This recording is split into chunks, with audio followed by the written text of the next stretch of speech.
توی یک دیوار سنگی دوتا پنجره اسیرن، دوتا خسته دوتا تنها، یکیشون تو یکیشون من.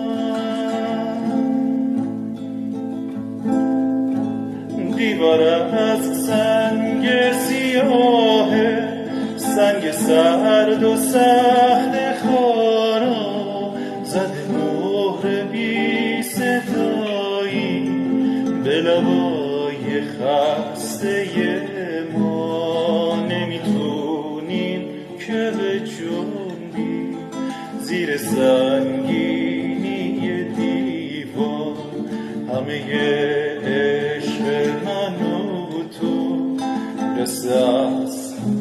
قصه دیوار.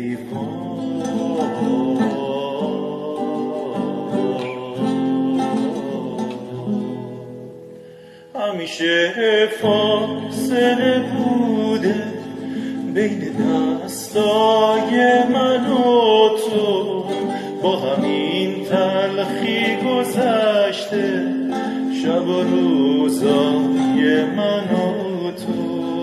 راه دوری بین ما نیست، اما باز اینم زیاده، تنها پیوند من و تو دست مهربون باده. ما باید اسیر بمونیم، زنده هستیم تا اسیریم، واسه ما رهایی مرگه، تا رها بشیم میمیریم.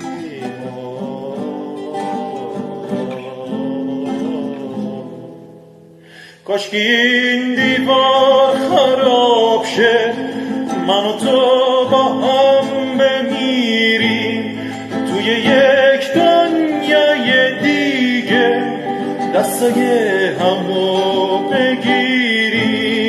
شاید اونجا توی دلها درد بی